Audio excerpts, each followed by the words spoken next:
Bonjour super parents, bienvenue. Je m'appelle Claire, je suis mariée, j'ai 2 enfants, je travaille dans les ressources humaines et je suis auteure. Aujourd'hui, dans cette émission, je vais parler de la prématurité. Quand on est enceinte, on a l'impression que ça va être une vie de rêve. On va se promener dans les magasins avec notre gros ventre, tout le monde va nous admirer. En tout cas, quand j'étais enceinte, je me sentais mais tellement bien. Sauf que je ne pensais pas qu'à 6 mois de grossesse, j'allais perdre les os un matin et que j'allais me retrouver à l'hôpital. Et là, il faut accueillir le fait qu'un accouchement peut être soudain et brutal. Dans mon cas, j'ai perdu les os très vite, mais je suis restée hospitalisée une quinzaine de jours pour que les poumons du bébé puissent être maturés assez rapidement pour qu'il puisse avoir le plus de chances de survie. Parce qu'on arrive effectivement non plus dans la vie, mais la survie. Des médecins viennent vous voir et vous disent « Bon voilà madame, vous êtes aux urgences, vous avez perdu les os, etc. On va vous hospitaliser. » Ou pour certaines même, vous allez accoucher tout de suite. Bon, je ne veux pas vous donner de statistiques, mais vous savez, là, votre enfant a à peu près 30% de chances de survie. En fait, vous n'écoutez même pas les chiffres, vous entendez le mot « survie ». Et c'est vrai que ça peut être extrêmement violent pour des parents, surtout quand c'est le premier enfant. Ce qui était notre cas avec mon mari. Donc déjà, appréhender cette violence qu'est l'accouchement prématuré, ou en tout cas aller à l'hôpital d'une façon soudaine, entendre ce que dit le médecin, mais tout en gardant l'espoir, en se disant ok, il y a des statistiques, mais je peux déjouer les statistiques.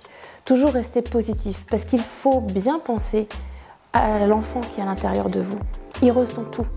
Et moi, je m'étais promis de ne pas lui donner de négativité. Parce que je me suis dit, ok, je dois me battre, mais lui aussi. Donc déjà, accueillez cette brutalité. C'est vrai que c'est difficile, autant pour le papa qui est là, qui est en urgence, ou même s'il n'est pas là, qu'il est loin, qu'il doit venir. Oui, c'est difficile, mais il faut accueillir son stress pour souffler un bon coup, penser à bébé, parce que lui, il ressent tout et il risque d'être, entre guillemets, stressé après. Un enfant prématuré, c'est un nouveau monde où on devient parent assez brutalement, mais on est dépossédé de notre rôle de parent. Pourquoi ? Quand j'ai accouché, alors évidemment, on a tout fait pour arrêter les contractions, mais c'était impossible. Je ne voulais pas accoucher. C'était très drôle parce que, petite anecdote, je disais aux infirmières « Non, je veux pas, je veux pas. » Non mais madame, là on descend en salle d'accouchement, vous n'avez pas le choix. Bon, fallait quand même garder un petit peu d'humour. Donc je disais non mais je suis pas prête, on est le 31 décembre, ça va être le jour de l'an, on peut pas attendre un petit peu. Bon. Gardez votre humour, c'est important dans ces moments-là. Donc quand on accouche, on se retrouve d'un seul coup dans un univers très froid, très médical, et on vous prend votre enfant tout de suite. Parce qu'en général, un enfant prématuré a du mal à respirer, il est complètement dépendant des machines, des médecins, et on vous l'enlève tout de suite. On n'a pas le temps de le voir. Donc même si on vous le dit, il faut savoir vous préparer à ça, parce que c'est également violent. Ensuite, on vous dit, bon, il est en couveuse, madame, donc il va falloir attendre un peu pour aller le voir. Donc déjà, on ne vous permet pas d'être parent. On ne vous permet pas d'avoir ce lien, ce contact, créer le contact avec votre enfant. Et ça peut être très frustrant. Donc oui, c'est normal d'être frustré, mais pensez, en tout cas moi c'est ce que j'ai fait, j'ai pensé tout de suite à la santé de mon enfant. Pensez à la santé de votre enfant. Voilà, soyez positif, dites-vous voilà, il est pris en charge, c'est pour son bien. Vous aurez le temps d'apprendre à être parent. Mais c'est vrai que ça peut paraître un petit peu triste parce que voilà, on imagine, on met bébé dans les bras, alors papa a coupé le cordon bien sûr, hein, bébé est rose et joufflu, on l'imagine pas tout petit, on l'imagine pas sans couleur, sans cri, parce que souvent les prématurés ne respirent pas seuls, donc ils ne crient pas. Donc faut accepter ça. Ensuite, vous faites la découverte de votre bébé, souvent à travers une couveuse, donc vous ne pouvez pas le toucher. Et puis, vous avez des nouvelles amies qui sont les alarmes. Donc, vous avez énormément d'appareils qui sonnent partout autour de vous, donc qui indiquent que le bébé a le cœur qui ralentit. En fait, vous devenez petit à petit des spécialistes des machines de surveillance médicale, il faut le savoir. Les battements du cœur, l'oxygène, je connaissais tout par cœur. Donc c'est bien de connaître cela, ça vous permet aussi d'être avec votre enfant et de l'aider, on va dire, dans son combat, mais ne culpabilisez pas, ne vous mettez pas la pression, parce qu'à vouloir devenir le parent parfait, ce qui était mon cas, on se met une telle pression que on le fait ressentir à l'enfant et c'est pas une bonne chose. Après, c'est vrai que déposséder de son rôle de parent, ce n'est pas facile, parce que qui s'occupe de votre enfant? Ce n'est pas vous, ce sont les puéricultrices, les infirmières et les médecins. Qui change la couche? Pas vous. Qui nourrit l'enfant? Pas vous. Après, selon ce que la femme peut faire, elle peut allaiter par exemple, elle doit tirer son lait, le faire stériliser. Donc c'est ce que j'ai fait, c'est ce que je pouvais donner de mieux à mon enfant. Mais certaines femmes ne le peuvent pas et tout de suite culpabilisent. Et c'est vrai que le milieu médical, même s'il y a eu beaucoup de progrès au niveau psychologique, je trouve a des carences à ce niveau-là. On ne prend pas assez en charge les parents. Les parents sont livrés à eux-mêmes et si jamais cette expérience vous arrive, essayez de sympathiser avec d'autres parents parce que vraiment, le meilleur des soutiens, ce sont les autres parce qu'ils vivent la même chose que vous et donc peuvent vous comprendre. Acceptez aussi le fait de jour avec et de jour sans.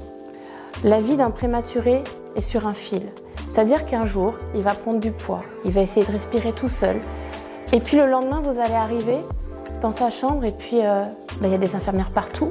On lui a remis un tuyau dans le nez. Qu'est-ce qui se passe? Et là, on vous dit « Ah, madame, il a une détresse respiratoire, il ne va pas bien. Monsieur, vous ne pouvez pas toucher votre enfant. » Parce que effectivement, en plus, ça arrive toujours le jour où on nous avait dit « Vous pourrez prendre votre enfant dans les bras pour la première fois. » Et malheureusement, ça n'a pas été le cas. Mon mari a mis une bonne semaine pour pouvoir le prendre dans ses bras, voire même un peu plus. Donc, pareil. C'est frustrant parce qu'en tant que parent, on est dépossédé de son rôle de parent. On ne peut pas toucher notre enfant, on ne peut pas communiquer avec lui, on ne peut même pas le laver ou lui donner un biberon parce que même parfois certains prématurés ont des sondes gastriques, c'était le cas du mien, il n'avait même pas la force de téter au départ. Mais c'est pour son bien. Prenez chaque jour comme il vient, vraiment, parce que sinon vous allez vous rendre malade, vous allez aller en pleine nuit à l'hôpital ou appeler toutes les heures et vous n'allez pas vivre. Pensez que votre enfant, quand il va rentrer à la maison, il va avoir besoin de vous. Donc il faut que vous soyez en forme. Il faut que vous soyez psychologiquement très fort. Et également, il faut être très très solide dans le couple. Parce que vous vous soutenez mutuellement. Parce que là, vous vivez la même chose. Autant une grossesse, la femme le vit seule. Autant là, la prématurité de l'enfant, vous êtes deux face à la couveuse. Donc vraiment, soutenez-vous. Acceptez le fait que oui, vous ne pouvez pas devenir parent comme vous voulez. Mais ça va venir. Surtout, faites confiance à l'équipe médicale. Elle est là pour ça, elle est là pour votre enfant. Vous pouvez appeler n'importe quand. Ne culpabilisez pas. Il peut y avoir diverses raisons pour accoucher d'un enfant prématuré. Apprenez petit à petit à être parent avec les tâches que l'équipe médicale vous donne. Voilà, profitez-en. Parlez à votre enfant. Aussi, c'est très important parce qu'il vous entend. Nous, on lui mettait un petit doudou, par exemple, qu'on frottait contre nous. Et quand on partait le soir, on lui mettait dans sa couveuse. C'est extrêmement important. Tous les soirs, je parlais à mon enfant. Je lui disais « À demain, à demain. Tu m'attends, hein, maman revient. » Évidemment. Mais ça nous fait du bien à nous. L'enfant nous entend. Il voit qu'on est bien. Et je vous assure, il va se battre pour rentrer avec vous à la maison au plus vite. Être parent, ça s'apprend. Être parent n'est pas forcément inné. Donc, quand pendant plusieurs mois, dans notre cas c'était 1 mois et demi, on est dépossédé de son rôle de parent, quand on rentre à la maison, on se met la pression. Déjà, on a peur. Et il faut apprivoiser sa peur. Parce que sinon, vous allez paniquer. Nous, c'est ce qui s'est passé. Nous sommes rentrés à la maison et j'étais complètement paniquée. Parce que je suis passée d'une vie de maman sous assistance, avec des machines partout qui contrôlent que mon enfant va bien. Et là, je me retrouve à la maison. Pas de machine, rien. Donc, qui va vérifier que mon enfant respire? Qui va vérifier qu'il n'a pas une petite fausse route? Là, c'était panique à bord. Donc, tout de suite, stop. Faites-vous confiance. Respirez un bon coup. Si l'équipe médicale vous a donné votre enfant et vous a dit que vous pouviez rentrer à la maison, c'est que tout va bien. c'est qu'il respire normalement, c'est qu'il est autonome. Là, vous devenez des parents comme les autres. Imaginez-vous sortant de la maternité, voilà, 3-4 jours après l'accouchement, et vous rentrez chez vous avec votre nourrisson. Chaque parent doit apprendre son rôle, prendre ses marques. Donc oui, c'est pas forcément simple, et encore moins dans ces conditions, je vous l'accorde, mais vraiment, super parent. On porte bien notre nom, non? Donc ça veut dire quoi? Qu'on peut y arriver. Il faut se faire confiance, c'est tout. Donc oui, voilà, un enfant prématuré a eu l'habitude d'être assisté. D'accord. On va faire avec.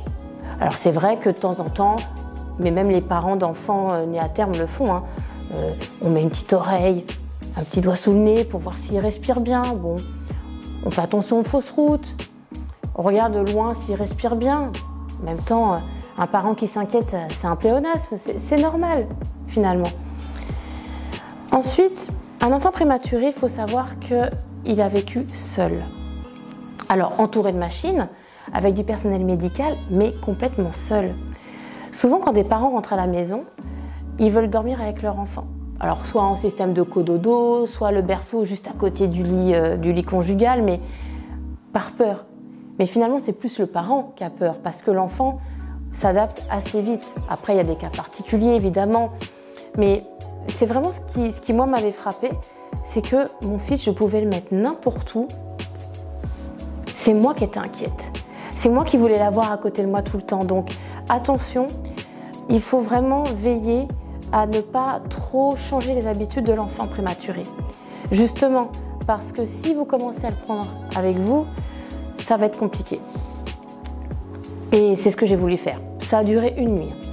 Donc vraiment, voilà, déjà, le mettre dans un endroit plutôt calme, même s'il y a du bruit parfois, mais un endroit où il est seul, parce qu'il a été habitué à être seul. Ensuite, se faire confiance, parler avec le couple, s'organiser avec le conjoint. Voilà, qui donne le biberon à telle heure? Parce que nous, on est vite passé au biberon parce que l'allaitement, c'était difficile vu qu'il avait du mal à téter. Donc, pareil, pas de culpabilité à avoir du moment que l'enfant est nourri. Et puis, c'est plutôt bien de donner le biberon parce que le papa qui, lui, n'a pas vu beaucoup son enfant, notamment parce que le papa reprend le travail assez vite, hein, le congé paternité. En plus, nous, c'était il y a une dizaine d'années, donc c'était 11 jours. Et encore, je crois qu'il avait pris que la moitié. Donc, le papa n'a pas vraiment eu le temps de prendre ses marques et encore moins son rôle de père. Donc, il ne faut pas le mettre à part. Moi, ça a été l'erreur que j'ai faite. C'est-à-dire qu'évidemment, j'étais toutes les journées à l'hôpital avec mon fils. Donc, au retour à la maison, j'ai pris à bras-le-corps mon rôle en me disant « je gère tout, Wonder Woman, mère parfaite, attentive au moindre souffle ». Le papa, oh, le papa, non mais je gère, t'inquiète pas, je gère. Je peux t'aider? Non, non, non, non, je gère. Et oui, mais là, vous dépossédez votre mari de son rôle. Et là, c'est très, très dangereux. C'est ce que j'ai fait. Il ne s'est plus senti à sa place, ni en tant que père, ni en tant qu'époux. Et j'ai pas vu que la dépression arrivait. Et je n'ai pas vu que le couple commençait à être presque au niveau de la séparation. Donc attention, il faut que chacun puisse prendre sa place et que la maman cède un petit peu de terrain au papa. Ensuite, il faut s'entourer de bons professionnels de santé parce qu'un enfant prématuré nécessite un suivi et un suivi assez lourd parfois. Voilà, un prématuré, il a souvent des problèmes pulmonaires, donc il faut voir des spécialistes, il peut développer un asthme, il a des traitements, il a un suivi au niveau du poids. Vraiment, prenez un bon pédiatre. Il faut vraiment un pédiatre, pourquoi pas un neurologue. Après, tout dépend évidemment de ce qu'a l'enfant, mais c'est très très important et en plus ça rassure le parent. Moi, ça m'a beaucoup rassurée d'avoir un pédiatre qui était habitué aux petits prématurés et qui m'a donné énormément de bons conseils, surtout en nutrition. Parce qu'un enfant qui a été nourri avec une sonde gastrique, il n'a pas faim. Il pleure un petit peu, mais pas comme un enfant classique qui pleure dès qu'il a faim. Donc, il faut être attentif à ça. Attentif aux pertes de poids, attentif aux petits bobos, aux petits rhumes, parce que voilà, un enfant prématuré est fragile. Donc, évidemment, on a hâte de présenter la famille. Erreur que nous avons commise. Au bout du 2e jour, même pas de retour à la maison, on avait peut-être vu une dizaine de personnes. Et voilà, même si personne n'est malade, il y a des microbes qui se baladent et c'est vraiment un conseil, il faut attendre un peu. Bon, c'est vrai qu'à l'époque, on n'avait pas de masque voilà, comme on a aujourd'hui, mais même, il faut attendre un petit peu, je dirais 15 jours, 3 semaines. Et puis éviter de toucher l'enfant. Voilà. Donc, oui, un enfant prématuré ne peut pas être comme un enfant classique qu'on voit tout de suite. Voilà. Ça demande de l'adaptation au niveau parental, mais c'est possible. Et petit à petit, il faut être à l'écoute de son instinct. C'est-à-dire que souvent, on va dire « Oh mais madame, monsieur, vous vous inquiétez de trop. Non mais là, il n'a rien. » Si super parent, tu sens que ton enfant va mal, que tu sens qu'il respire pas très bien, va consulter. Nous, c'est ce qui s'est passé et c'est là qu'on a vu qu'il faisait une bronchiolite et qu'il a dû être hospitalisé encore 1 mois et demi et ça l'a sauvé. Donc voilà, il faut se faire confiance. Souvent, les médecins disent « Oh, mais non, vous n'y connaissez rien ». En tant que maman, j'ai toujours eu raison. J'ai toujours eu le bon diagnostic. À chaque fois, non, là, il va pas bien. Il allait sortir de l'hôpital 5 jours avant. J'ai dit non, là, mon enfant, il va pas bien. Il a fait un malaise dans l'heure qui suivait. C'est-à-dire que si j'avais écouté les médecins, je serais sortie. Et puis, qu'est-ce qui se serait passé? Donc, super parent, tu as un instinct. Fais-toi confiance. Il faut surtout aussi que papa et maman se séparent les rôles, se dispatchent les tâches parce que c'est très important que chacun trouve sa place. Et petit à petit, bébé prématuré va grandir et super parent sera un super parent comme les autres. Donc merci de m'avoir suivi sur la prématurité. Tu vois, super parent, il y a parfois des difficultés, mais ton junior va être un battant.